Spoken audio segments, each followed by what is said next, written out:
Let's talk about all the good things and the bad things that may be. Let's talk about sex. Let's talk about sex. Come on, come on. Let's talk about sex. Let's talk about oh.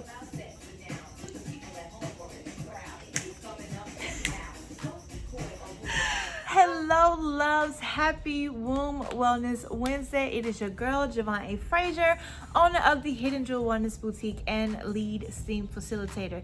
And if you don't know, I'm also your guiding light, baby. I am a womb wellness advocate.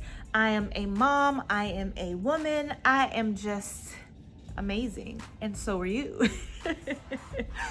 All right, if you are new to the Hidden Jewel Wellness Boutique and you don't know what Womb Wellness Wednesday is, this is the time of the week where we get together and we just talk about all things related to the womb space. And today we are talking about sex. All right, so what does sex have to do with womb wellness? Well, I'm glad you asked. So your womb space, right? Just to recap, if you're new here, let's bring us all back up to speed. Your womb space is the life force for women, right?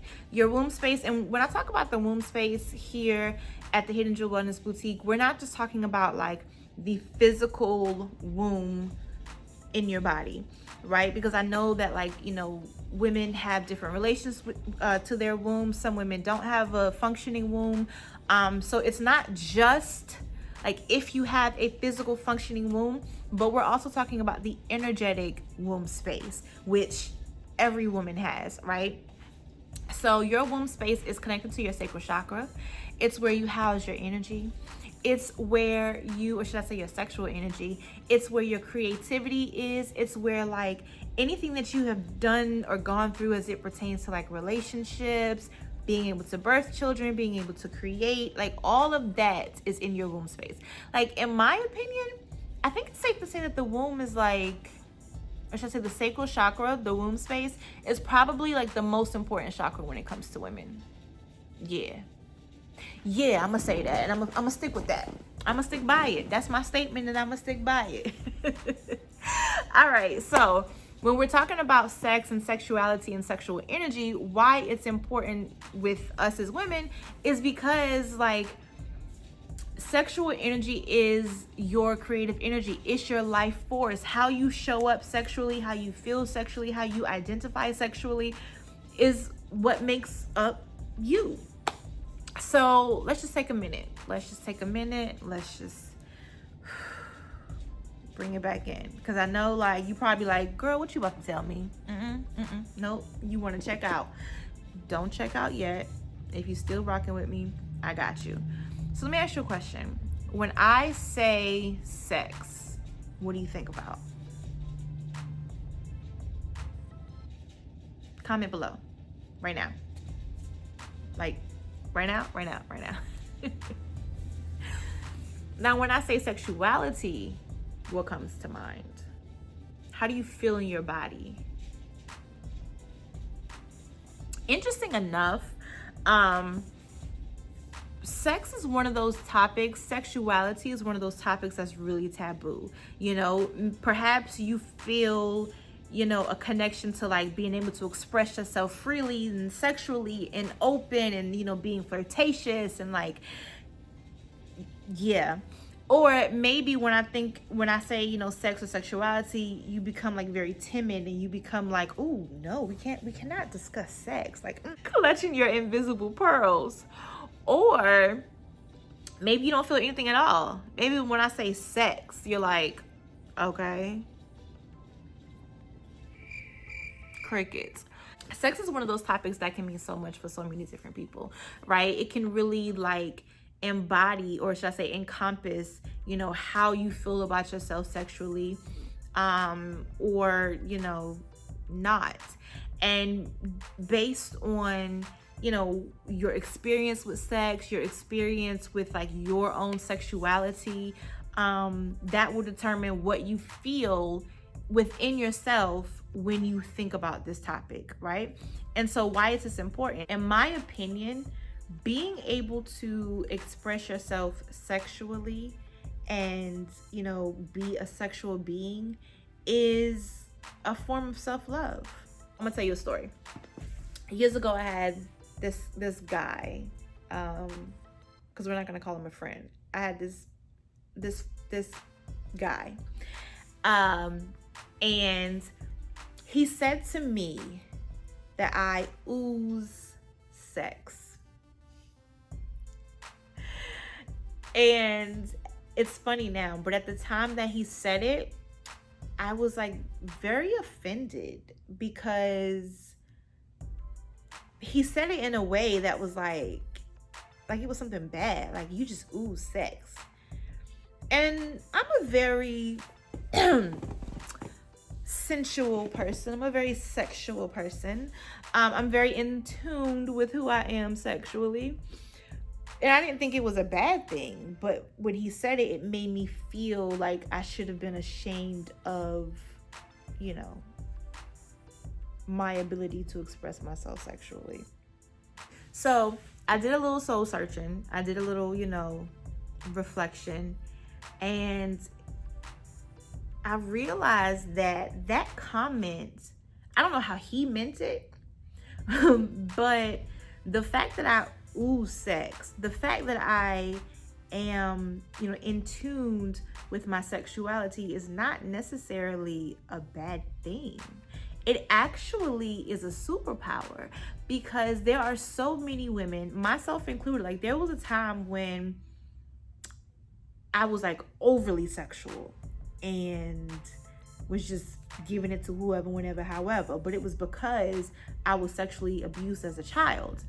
And prior to me being like too open, I was too shut off sexually. Like I didn't allow myself to experience any type of sexual pleasure at all, because I felt like that was a bad thing, that was taboo. And so at the point where, you know, I now encountered this person, I was in like a happy, you know, I had a happy balance of my sexuality. Definitely not to where I am now, because baby, I am free and happy. But I was comfortable. I was comfortable with myself sexually. So I want to hear from you. Was there ever a time where like you were made to feel that being sexual was a bad thing?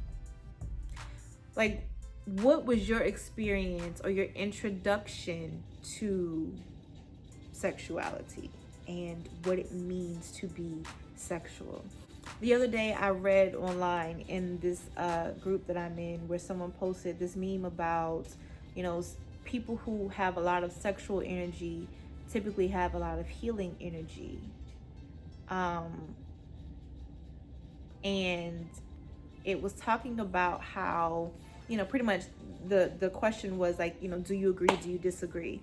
And a lot of people had, you know, different comments or whatever about sexual energy being healing energy. And here's the thing, like sexual energy is creative energy, it's healing energy, it's life force energy. Because think about it, without sex, how do you get here? And we're not talking science, like just birds and the bees here, people. Birds and the bees. Sexual energy is life force energy, right? My ability to tap into my sexual side is also my ability to tap into my creative side.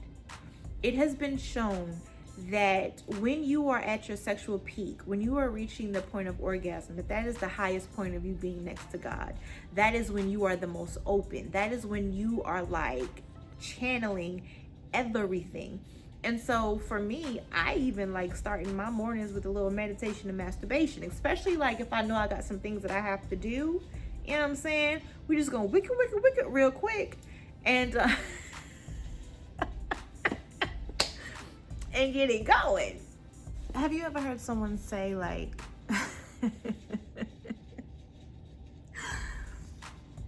she just needs a good nut? That's super vulgar, I know.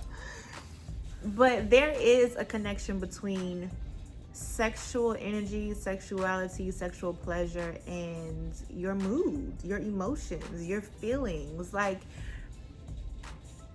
I mean, think about it. There is a correlation. Think about it. Whenever you have like just that pent up sexual energy, you're sexually frustrated, you can't think straight, you're like angry, you're like mentally just blah, right? And then you get a good and it's like you feel better, you're happier, you're able to create, you're able to, focus, because again, sexual energy is so powerful. I see clients every day. I see, women every day, various walks of life, various ethnicities, various age groups.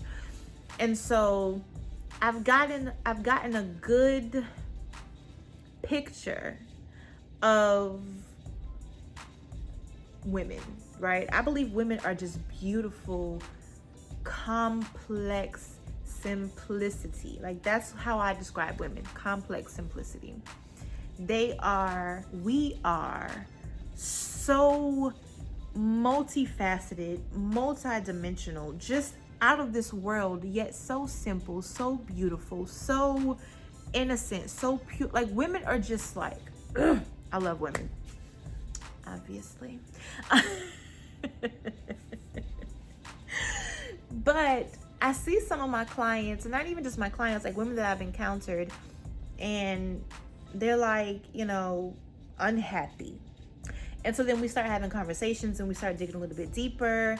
And I find out that, they're unable to have orgasms, or they're unable to have children, or they're unable to be organized and focused, and they don't know what they're doing with themselves. And so then I start asking more qualifying questions, because it's always like the symptoms are the symptoms, but like the core, the underlying issue, like that's how we like get to the source.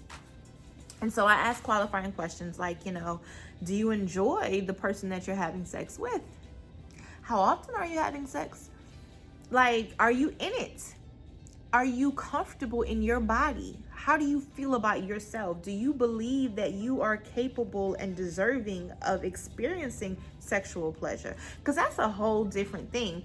There are so many women who were taught that like sex is bad, or that they were only here as, to be pleasurable for someone else.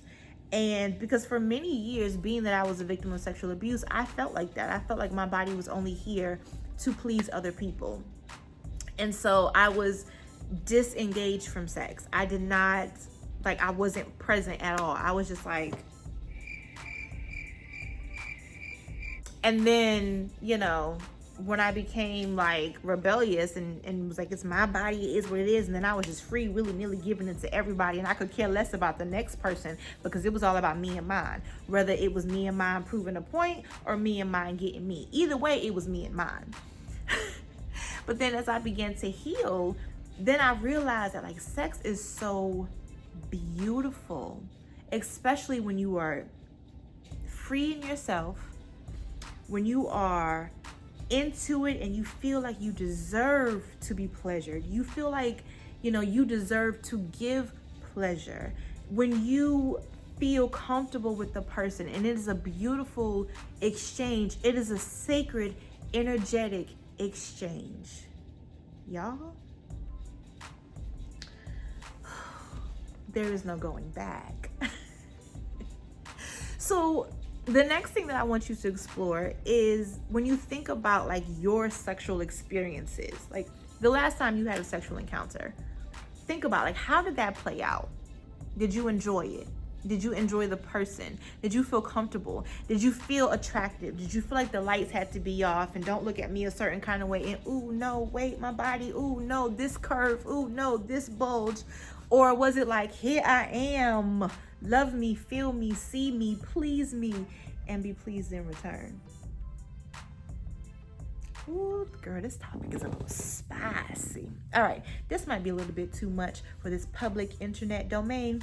So if you want to continue this conversation, I invite you to join me tomorrow. We are having a private girls' night in event from the privacy of your own home, because guess what? It's still, pandemania out in the streets and we're not able to go out like we need to. School has started back. If you're a mom, you know, you may have to work. You don't have the time to like really get together like you used to. So we here at the Hidden Jewel Wellness Boutique, we have got you covered.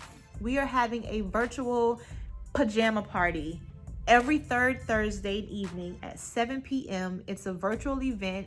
Get cute in your PJs or not. Show up in glam or not. So that you can meet new people, that you can connect, and just have good girl talk. And this month specifically, we're talking all things sex. And so if you have questions that you want to ask me, if you want to have, you know, specific direct conversation and dialogue, I encourage you to register. It's only $10. Like, where can you go and party and let your hair down and get cute and have a good time and then I have to leave for only $10? You can't do it. So click the link below, go ahead and register, and I'll see you there tomorrow. And as I always say, if you are good to your womb space, your girl will be good to you. And discover your inner sparkle and let it shine, because the world is waiting on you. I love y'all all so much, and thank you. Bye. Thanks for watching. For more information on the Hidden Jewel Wellness Boutique, yoni steaming, womb wellness, or how to connect with your womb space, visit www.hiddenjewelboutique.com. And be sure to like, subscribe, and click the notification bell so that you'll never miss another video.